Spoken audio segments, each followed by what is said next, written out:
Hello, I'm Anne-Marie and I'm with Caroline Powell, who founded A Slice of Happiness. She's also recently given up a 28-year career to focus on Slice of Happiness, amongst other things, I believe. So I'd just like to introduce you to Caroline Powell and also start by asking Caroline, so what was the impetus for you to found Slice of Happiness, and also these two questions really. Also, what gave you the courage to leave your 28-year career? Okay, firstly, thank you so much for inviting me. For those that don't know, I've watched Anne-Marie's journey and she's watched mine for the last few years. So it's lovely that we can both connect now after kind of going like this and each other's journey. So really, like my story in short is that it wasn't great, actually. Well, to me, it wasn't great. It was kind of horrific. Sort of mental, physical abuse growing up, being locked in a room, homelessness, fell into alcohol, fell into cocaine, and kind of felt really lost. I didn't know which box I fit in. And that's it. It wasn't great for me, really. And I just got to a point where that's it. I just keep my head above water. Like nothing seemed to make sense. Everyone else's life was great. And even I try and copy their life and it just didn't work for me. But one thing that almost like I can look back now, at the time, it didn't seem that way, but growing up for me, a lot of it was about money. Like society told me that if I had money that I'd be okay. And coming from a childhood where like my mum was a seamstress, so we didn't have a lot of money there. My dad was a drinker and gambler. So to me, it's like, okay, money's the safety net. So I fell into a career of estate agency, worked hard at it, done really well, actually. I worked for a corporate company for 15 years, was in the top 10 branches out of 750 offices, done so well. And in the end, it was a case, well, why am I doing this for a corporate? I'm going to go and set up my own business. So I did set up my own business with another person, and we flied. We were number one in the area out of 67 estate agents. Started earning an incredible amount of money to the point, I mean, like luxury holidays. I'd buy an oxygen machine for £700. Christ, anything I wanted, it was there on tap. I didn't have to worry about money. But the crazy part is I was never happy, still wasn't happy, you know, and I think it's an innocent misunderstanding where society says, you know, if you've got money, you'll be okay, you know, but kind of really no one tells you how much money you need. And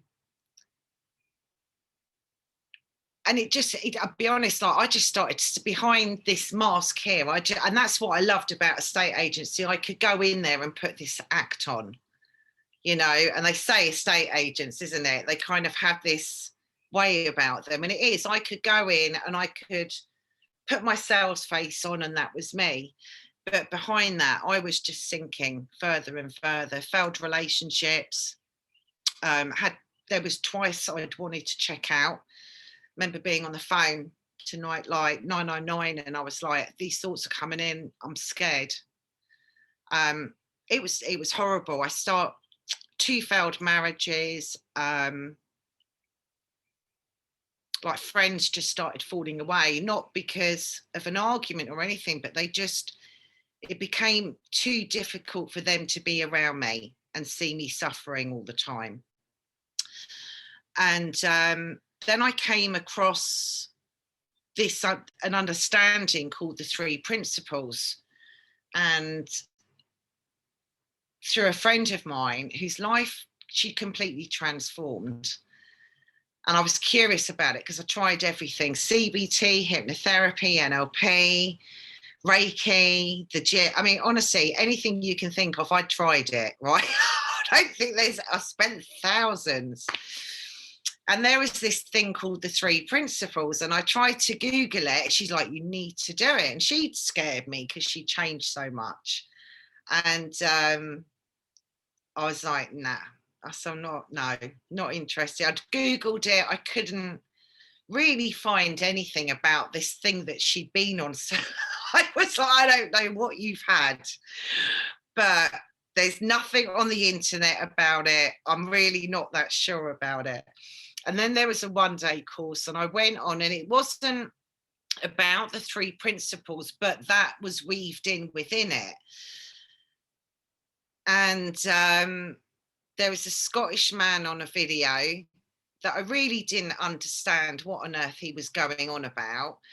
But what happened, I had a friend of mine called Rob. At the time, he gave me this book called The Enlightened Gardener. And I came home and I read this book. And I was kind of really calm at the time. And you know what? Something in that book shook me. It was, I saw something that for the first time was huge for me, was that my mum and dad, my parents did love me. And I saw in real time how much pain that they were in. So they could only project out to me. They just didn't have the love to give to me because they were in so much pain. And that was huge for me, because up until that time, I thought that I was unworthy, that I was damaged, I was broken, that there wasn't anything about me that could be loved. And so really up until that point, there were 2 really big attachments in my life. One attachment to money, and the other attachment was to wanting to be loved, to feel that. And so what I saw in this book, it kind of had a little bit of a domino effect. I still didn't really understand it. I couldn't really make sense of it. And but for me, there was something there that seemed to resonate, that seemed to be true. It's like I kind of knew it. It sounded familiar and felt familiar for me. And that's it. I got curious about this. And at the time, I worked with the homelessness demographic as well, because I'd always, obviously having suffered from homelessness, working within an estate agency, obviously there's those that can't afford a home. And it's funny, I had a conversation with someone earlier today, and we were just saying, you know, there seemed to be a realness about someone on the street. There wasn't the attachment to money. There wasn't, it's just almost like what you saw is what you got, you know. It felt real. And so at that time, there was a lot of street outreach going on. And I was like, great, they can have this, because I'd already by that point started to see that I wasn't broken. They can have this. Anyway, so then I'm going into the estate agents, and over time, like myself and my business partner, we just started getting further and further apart. I became less interested in the money. I saw that money wasn't sustainable, it was made up. You know, that we could take a house on the market, I could make up a figure for this house, not make up obviously, but kind of tell someone this is what your house is worth. I don't know, say 400,000. You'd have 10 people saying, no, I don't, they didn't even want the house for nothing. I just don't even want to make an offer. Then someone will come in and pay 400,000. And I was like, wow, that's incredible. And it is, we just fabricate the value of money almost. And I started to see that more and more, you know, like, Christ, okay, that person, like someone came up and they just spent like 30 grand on a car. I'm like, Jesus Christ, I wouldn't even have that if you gave that to me for free. I wouldn't drive that, you know. And so the attachment to money, or what society had told me, that was a belief that I'd grown up with. That started to fall away. And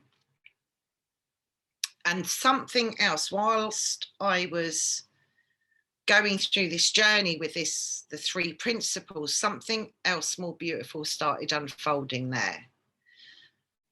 Like, hadn't realised how angry I actually was with my parents and my past, like really angry. You know, I just used to say, wine's a devil drink, or I can't drink vodka. So I turned into a bit of a side. I'd blame it on something else, or it's that person, or this or that. And like the anger just started to fall away. So there was like so many different layers there of stuff that over time, parts of it just started falling away. And my life started becoming more simpler. I started having space. I wasn't analysing everything from 360 degrees. And I kind of like just couldn't be bothered to think after a while. It just, layers started falling away. And so I'd wanted to do this, offer this to those affected by homelessness, because like looking deeper in this direction, I saw so much research, different projects worldwide, time and time and time again, no exceptions, nobody's broken, 100%. So I wanted to offer this with homelessness, introduced to a couple of incredible ladies called Liliana and Susan, who were working in the prison system, and they offered to come and facilitate with me. And first of all, so being a estate agent, I knocked on a lot of doors. There's the lovely Susan there. Hi. So being an estate agent, I knocked on a lot of doors, and I was used to doors being shut in my face. I didn't take no for an answer. To the point, I think there was a blanket conversation went out that if this woman approaches, ignore her. Because I was this crazy estate agent running around Hertfordshire telling everyone that the homeless aren't broken and that I've got something that will sort their mental health. So really, like, kind of with hindsight, I look back and I'm like, yeah, that might have looked a little bit crazy, right? But anyway, so in the end, I was just like, do you know, let's just crack on and do it. And we just started programs in 2017 doing that. These programs, with people that are really suffering. And the CEO at the charity in Hertfordshire, one of the major charities, in fact, they were the ones that I hadn't knocked on their door. And I hadn't knocked on their door, and the CEO found out about it, called up, and that started with a year's worth of meetings. And he said, you need some legal framework. And I was done with this corporate, this ego, this kind of money thing. I was so far removed from that. And I wanted to stay down here because I was curious about what was happening here in my life, in those around me, in those that we were working with. And so we had a year. He said, okay, we can go into partnership with you. Wow. I was like, oh, all right, yeah, okay, let's do that. So went into partnership with them in September 2018. Then we had the virus, like COVID showed up. And I'll be honest, my journey, like my life has just become incredible in so many remarkable ways. There isn't enough hours to be able to explain how many gifts have come into my life and how my life has changed. But it was enough for me to know that I didn't want to do a estate agency. There was something else more valuable here that was showing up. I think it was before the virus had even hit, and I'd had the conversation with my business partner at the time. I just said, look, it's not my future. There's something else that's unfolding here in my life. And, you know, my life was simple and it felt right. It wasn't about the money. I didn't even know how it would show up, how it would look like. I didn't know anything about it, but it just felt right to go down that path. And then the virus hit, and it was like I had this massive tannoy screaming out at me. This is it now. You can do it now. You can leave. It's almost like that's it. So there's something that came through. It was so loud, you know, and I'm sure, you know, you've had it, right, where this knowing feeling comes through. And I trusted that so much over time. And I just thought, I'm just going to go with this and see what happens. So we did. I didn't actually do a lot. I sat back because there was a lot of noise outside. And we had Coventry University Research Centre, had a meeting that had been set up by other individuals. And they were like, yeah, we're interested in this, because at the moment within the UK, a lot of mental health and well-being points to the environment, which is still an outside-in experience. What the 3 principles done, it points to something innate that's within us. We can't see it. It's almost like the psychological backdrop of how we experience life through thought, consciousness, like to be aware, mind, all the stuff that we can't see, you know. And that to me was huge, because, you know, it's when we go to school, like they teach us about the stuff we can see, right? We know all about that. However, no one explains like this incredible, universal, perfect human design. That's part of our human design. That's universal for every single one of us. And that's like, if I kind of like, for me, a big jump or a big shift is that when I was in all that pain here, I was operating from a place that I'd made up. It was a beliefs that I had, like the attachment to money and the attachment I needed in a relationship. All these beliefs and labels that had been attached to me and that I attached to myself. And then I had a little bit of experience, you know, like homelessness for me at 16, loved it, incredible. Don't normally tell people that. Like within the sector, they're like, Caroline, you don't really talk too much to that. And I said, no, I actually had a really good experience from it, you know. But all of that, I operated from that and this little bit of intellect that I had. And I sometimes had that little bit of a knowing feeling come through, like tap me on the shoulder, but push it away and operate back from this space. And what this does is guide you back to that perfect part of our human design. And now that it's starting to become like, and as well, you kind of have to let go of who you thought you were, who you believed to be true. Like all of that, you have to be prepared to say, all right, you know, I'm going to park that because that might not be true, and be open-minded.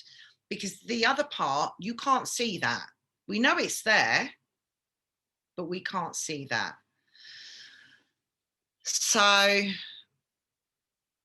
the outcomes that come from this is like, everyone like who sees the research, they're like, you know, it's remarkable. Why is it sustainable? You know, because that's who we are. And for centuries, so many different religions or other practices like yoga, different religions, meditation, it all points to that formless, it all points in the same direction. But there's something about the three principles that has stirred emotion. It stirred something there, so much so that now the programs that we run in Hertfordshire, that we now have got funding and support from the NHS, you know, which is the first in the UK. And I mean, that's huge, a beautiful gift. And it's amazing because just to have that, it's almost like it opens the doors, whereas people before were kind of saying, what's going on over there? Whereas now, this, to have that, it's almost giving permission that people can explore that side of our human design. So yeah, that's kind of where my journey is at the moment.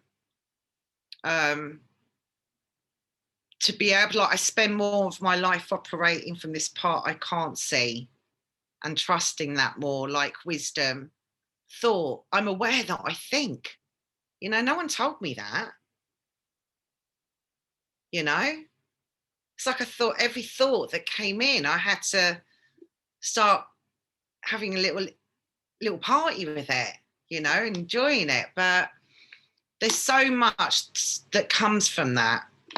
And I'm not saying that I will never practice estate agency again, you know, but because who knows? I just, you know what, I'm in a place at the moment where life, there's a simplicity to this. I'm trusting in like the unknown. I'm not even fazed by it. I'm curious about it. You know, it's this pandemic that we have. And there was an incredible article that was written by a gentleman called Professor Anthony Kessel, who's the clinical director at NHS HQ, in December. He said, like, is this a pandemic about the virus or a pandemic about uncertainty? It's almost like a blind spot that's here. That society is almost trying to point everyone in that direction to create fear. However, if we look pre-pandemic, I know for me, for one, before I came across this understanding, I thought I had special powers. I thought I knew what was happening in the future. Like someone would say, well, when am I going to move house? I'd tell them, well, I think you're going to move then. Well, when's the solicitor going to do that? Oh, they'll do it by then. So I didn't just think I had special powers that I could see into the future. I thought I had special powers that I knew what everyone else was going to be doing in the future. And it's a human impossibility to know what there is in ahead of us, you know? So that was always there, but it's almost like a blind spot. It's no different now. We knew nothing before what would happen. We thought we did, but we didn't. It's no different to now, you know?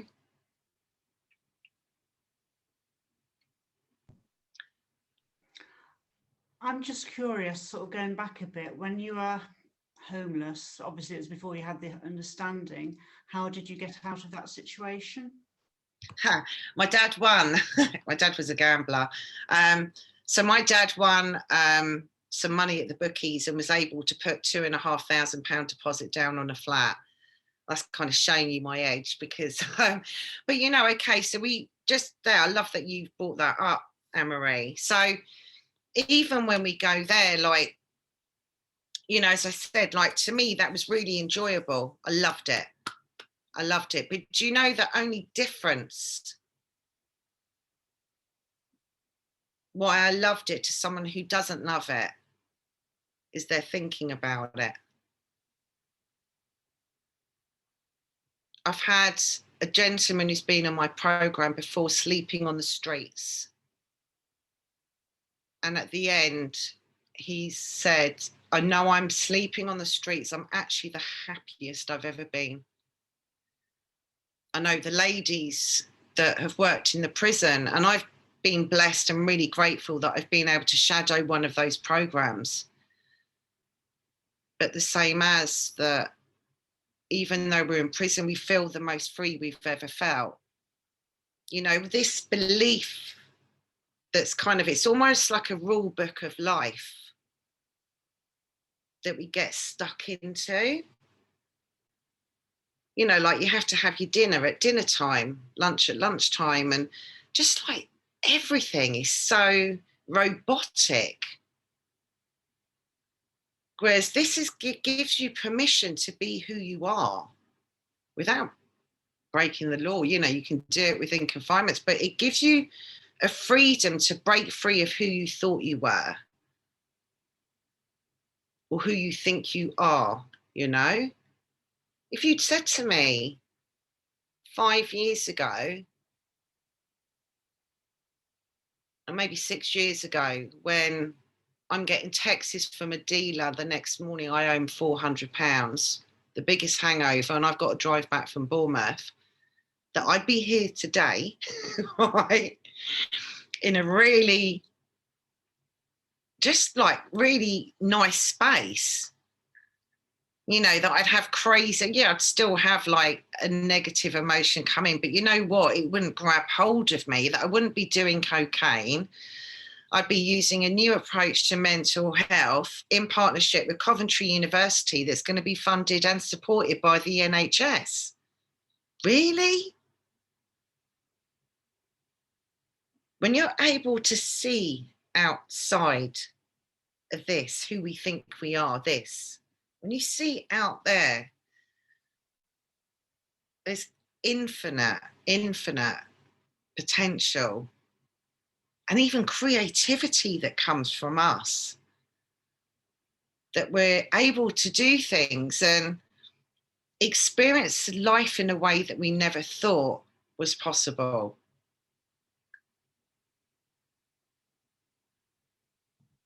I just think it's amazing what you've achieved, Caroline. And has anybody else on the Zoom call got any questions for Caroline or any comments they'd like to make?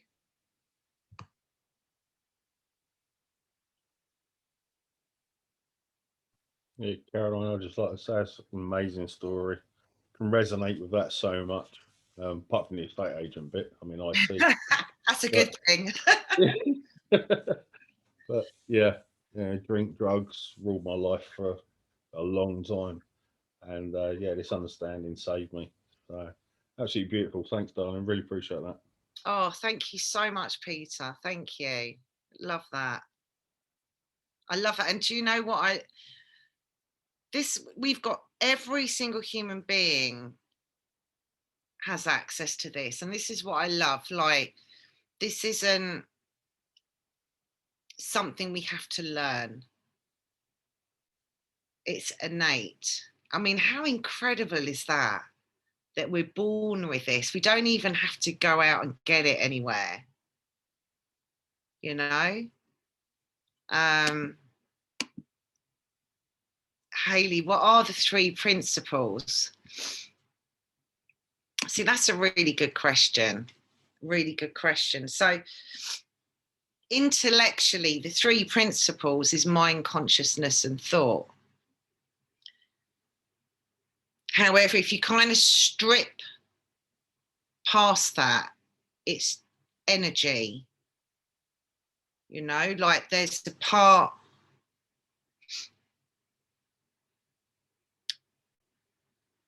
of the world that we can't see that blends as one. But then when, like, it's almost like the universal intelligence behind life, how plants grow, how they die, how nature just free flows throughout life and how we exist. It's the essence within us as a human being. As an example, for example, if we lose someone, like someone passes away, yeah, their body is still there, but their essence isn't. That goes. We're pointing to the part that we can't see. So the way that we explain it is it's broken down into thought, mind, and consciousness. Okay.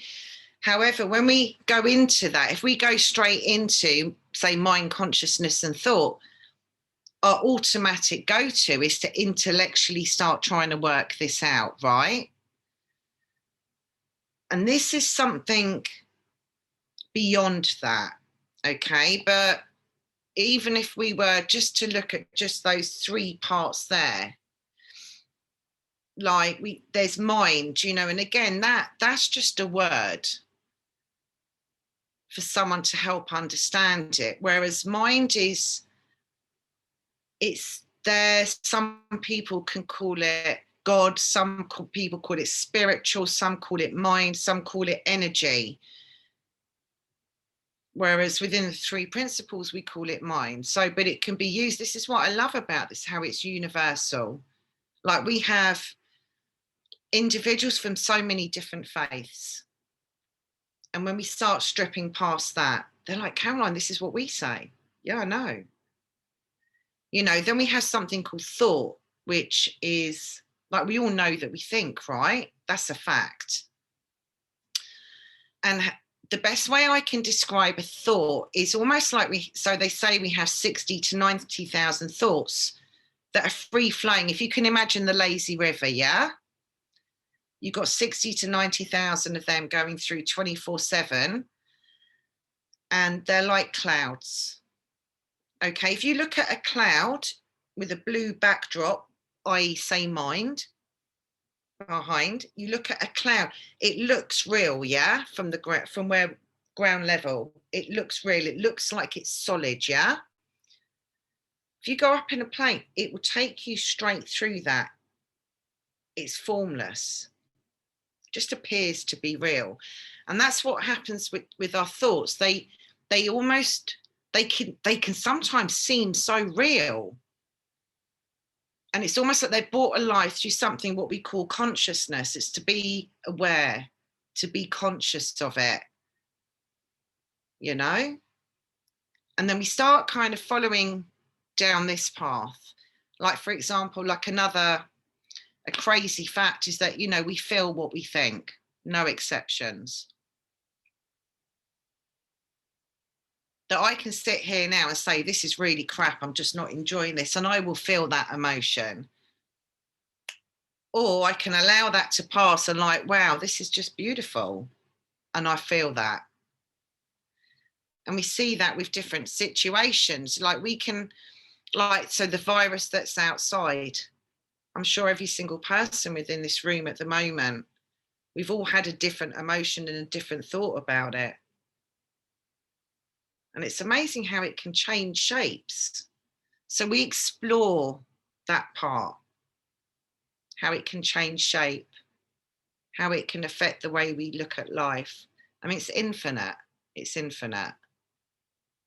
It still, even today, just blows me away, you know.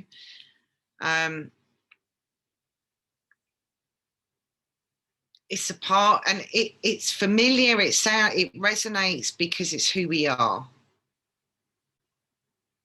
It's who we are. And it's more so I see in the Western culture that we're taught that it's the external that affects how we live life. It's outside. You know, when have you ever seen someone from the Far East going crazy with road rage? You know? It's very calm. There's a calming thing there. And it's living inside out. But it's something that's been around for centuries. You know, monks, as I said, monks, different religions, meditation, points back to the now, to the present. And it is, the more you start looking in this direction, the more you find out who you actually are. Not who you think you are, but who you actually are. And there's a richness that it brings, incredible richness that it brings, that doesn't compete with anything that the outside can give you. You know, and a big thing, the other attachment that I said to you before, it was love. And I had a real big thing. That was a real big thing for me. What I didn't realise, it was a bit of a blind spot for me, but what I hadn't realised is that I'd equated love, the feeling of love, to being hurt. So I was actually scared of it. So even though I wanted it, I was scared of it. Such a huge emotion, vast. And it is, sometimes I'd be in group sessions, I'd dip my toe in, and I could feel myself welling up and getting emotional from something. It felt powerful. Step back. I didn't want to go in there. And it was almost like, if I let myself fall, like for me as well in relationships, I thought that the other person had to make me feel love. I gave that job to them, you know. Everything out, right? It's your job. You need to make me feel loved. If I didn't feel loved, it's their fault, you know. But it was from within me, and I didn't get that. I didn't really get that. And but it was there was a huge insight for me in 2019, and I saw that I was just scared of it. That I knew it was powerful, and that if I allowed myself to fall into that space of love, that I could free fall and nobody would catch me.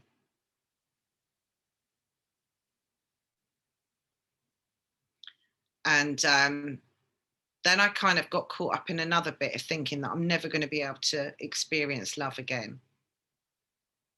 That was going to be a blind spot, an exception to this. And at the time I was on a course with a gentleman called Dr. Jack Pransky, and he went out for a walk. And again, I don't know what he said, but the conversation guided in a certain direction that I could just trust that, you know, as well as that I trust balance. I trust that I'm not going to fall over, like that innate balance. I'm going to, like, if my body tells me that I'm hungry, if my body tells me that I'm tired, well, this was to trust that as well. And I did. I trusted it, trusted that feeling. And I cried for 2 days with relief. Just like everything, it was like the final part of the jigsaw puzzle for me. And it was just the most incredible experience and feeling, and that I could just swim in that, you know. It was okay. It's got my back. It's not going to hurt me. And I know that that feeling comes from within me, 100%. So yeah, this to me is just like an incredible journey, just to find out who you really are. Because I never knew, actually. Now if I look back, I didn't know who I was. And I completely made up who I thought I was. In fact, I had about 6 personas, have about six different wardrobes. If I went out with that person, I'd wear that. That person, I'd wear that. I had my friends that I'd done cocaine with, but then I could also rock into the VIP 5-star area. You know, I was like a chameleon. And that was it. Just anything, just to get a little feeling that I fit in, just something, you know. Whereas this now, I can just be me, like me, myself, who I really am. And you know what I love about it is that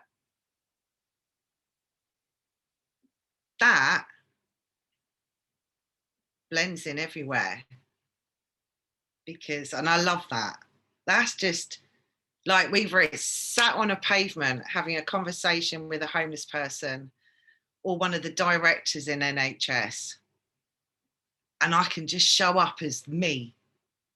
And there's something there when I operate from that part of me that resonates, because that's the same for everyone.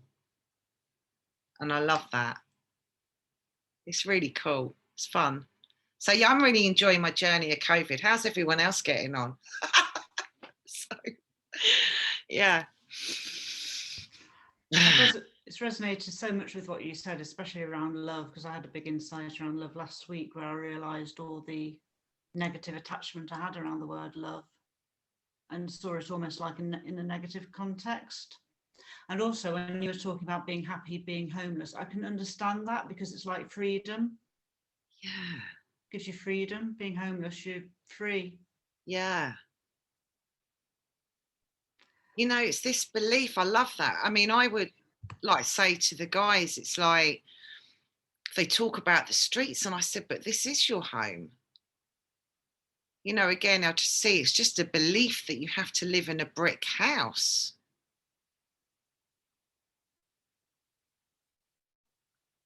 Saying you never know what goes on behind closed doors, isn't it?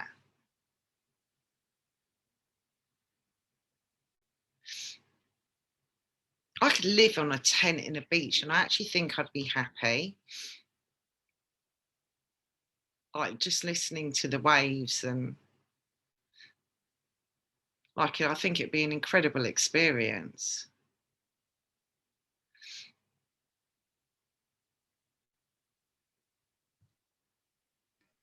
Does anyone else want any questions or comments for Caroline? Yes, please. Hello, Christopher. Hello, how you doing? Again, Colleen. Thank you for allowing me to get to know you even more now. And oh, pleasure. You hit home with a couple of things. Because I even wrote a little letter to Anne-Marie yesterday, and certain things I said in there, it's like you repeated it again today. For me, it was loneliness. I really felt alone, and it corresponds with love, because that's what, for me, one of the worst feelings for any human being is feeling alone, like you really feel alone. And at the time, I wasn't aware, but just now, like looking back on it, probably my main addiction to just feel wanting or feel accepted is to have money. So I've done everything possible to just have money in my pocket and feel comfortable. And that made me not be present, because I was always searching and chasing the fast life, which is money, and not really experiencing love.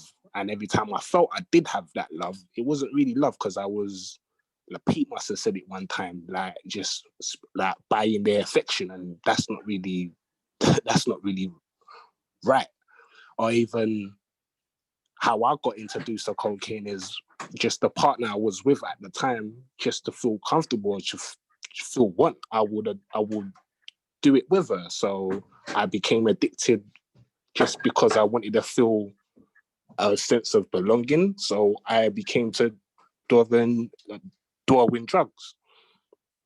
But not until I got this understanding and I got to actually stop. Not until I got to stop and actually be present and look at the bigger picture and realize that I don't have to, thanks to the Beyond Recovery team, Liliana, Suzanne, like instead of looking outside for love, well, that love is always in there. It's like hope.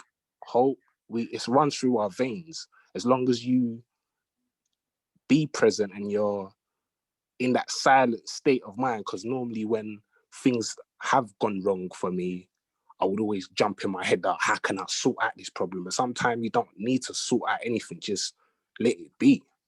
You know what I mean? And it will just resolve itself. But I didn't, without this understanding, I wouldn't have done that, and I would have probably tried to make things worse. make things worse. Sorry, worse. That's not even a word. Make things worse. So just to know that I haven't been on my journey alone, and I felt I was alone, and now I feel love in the strangest places. The strangest places I find love, and you don't even probably have to look that far. Like, just come into a community like how we're doing right now, I can feel that love. I can feel that love, like, just shining through. So I just wanted to share that, because it's like I said, I said something to Anne-Marie yesterday talking about my addiction of money, and I didn't realize, and it's like, rah, that's someone else's kryptonite. But yeah, so thank you very much, and thank you again for allowing me to see you. So thank you, Colleen. Oh, it's lovely. It's lovely to hear you. And I'm just gazing at Christopher, the name. No, thank you. I love that. I absolutely love that. And I love it when you speak as well. It's so almost like insightful. I feel like when you speak, it's almost like I'm riding on the journey with you. And I'm like, yeah, just kind of going deeper into that insight and that understanding. I love it. It's incredible. But yeah, I did like the attachment to money. That to me was just that I just didn't have to worry about money. That was huge for me, that I could follow my heart and that wisdom, you know. Life has so much to offer us, you know, and it's crazy. We're so small, like really, really small in comparison. Like, I can look at like little ants on the ground. Like, we're smaller than that in the comparison of what is out there. You know, and I kind of jumped on a plane for 9 weeks as well in the virus and disappeared. And I just remember, like, something would kind of come up, like even get caught in my thinking. And all of a sudden I'd hear like a bird. The next thing you know, I'm looking at the clouds, and then like just slowly moving in the sky. The next thing, I'm just kind of looking at the mass of perfection there. And whatever was starting to bubble up there to start to become a problem just disappeared, gone.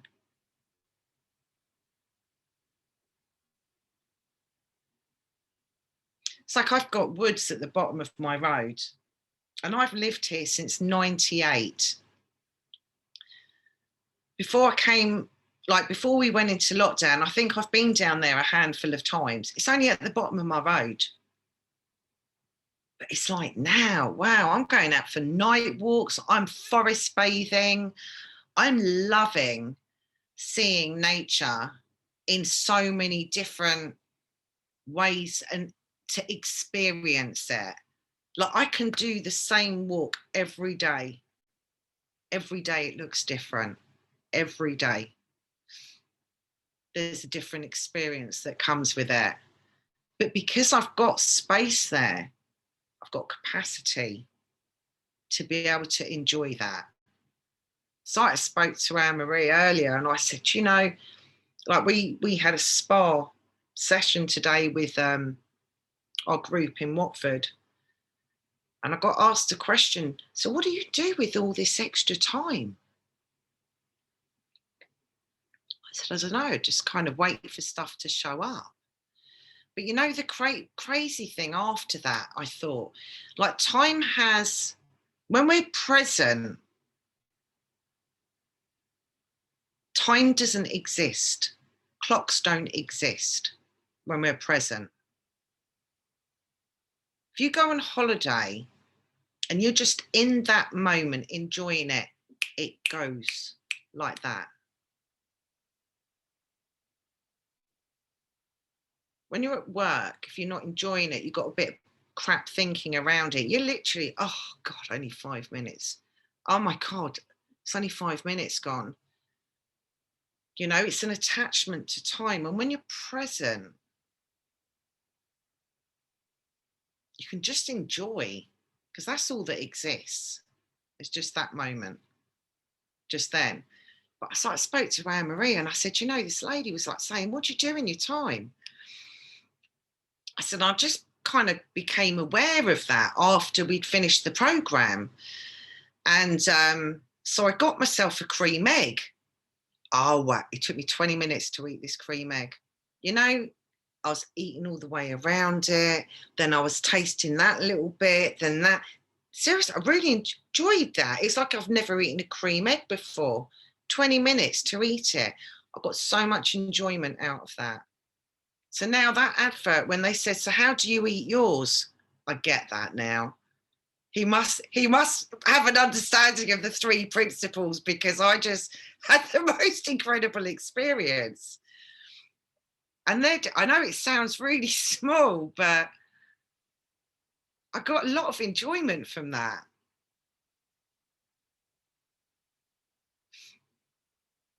I like squirrels jumping. Like they should have been, I wonder if they're like little kangaroos. Have you watched squirrels in your garden? They literally, they jump like kangaroos. I never saw this stuff. I didn't even see the squirrels before.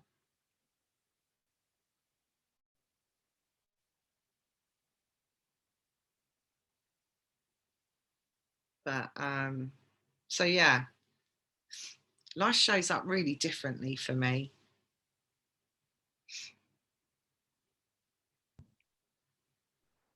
Sounds like an amazing journey you've been on, Caroline. Just your whole, you should write a book, really.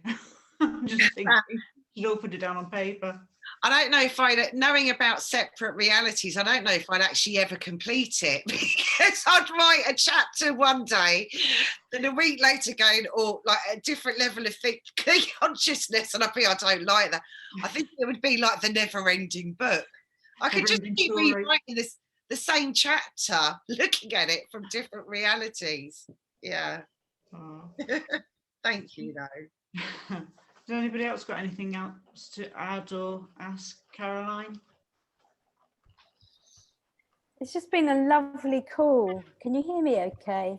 Yeah, lovely. I don't know, my microphone wasn't working. Just been a lovely call. I mean, I've spent 4 hours with Caroline today, Caroline, Lily and Ian in this group, so you'd think I'd had enough, but I really enjoyed that.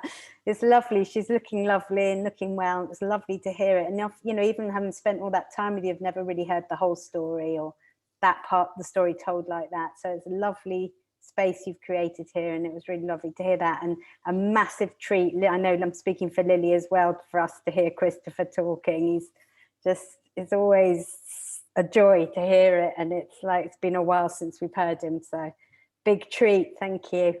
Love that. Thank you. Anybody else got anything to add? No? Okay, shall I wrap it up then, unless there's anything else? Okay, well, thanks everybody for attending. I will be putting this on YouTube and SoundCloud within the next 48 hours. If there's anything you've said during this recording that you don't want put public, then let me know and I'll get it edited out. And it'll be Derek Mason next week, just to let you know. So, and I'll hopefully see you all soon. Oh, bye. Thank you as well, everyone. Thanks so much, Anne-Marie. Anne-Marie. Thanks, Caroline. Oh, Thank you. See you. See ya.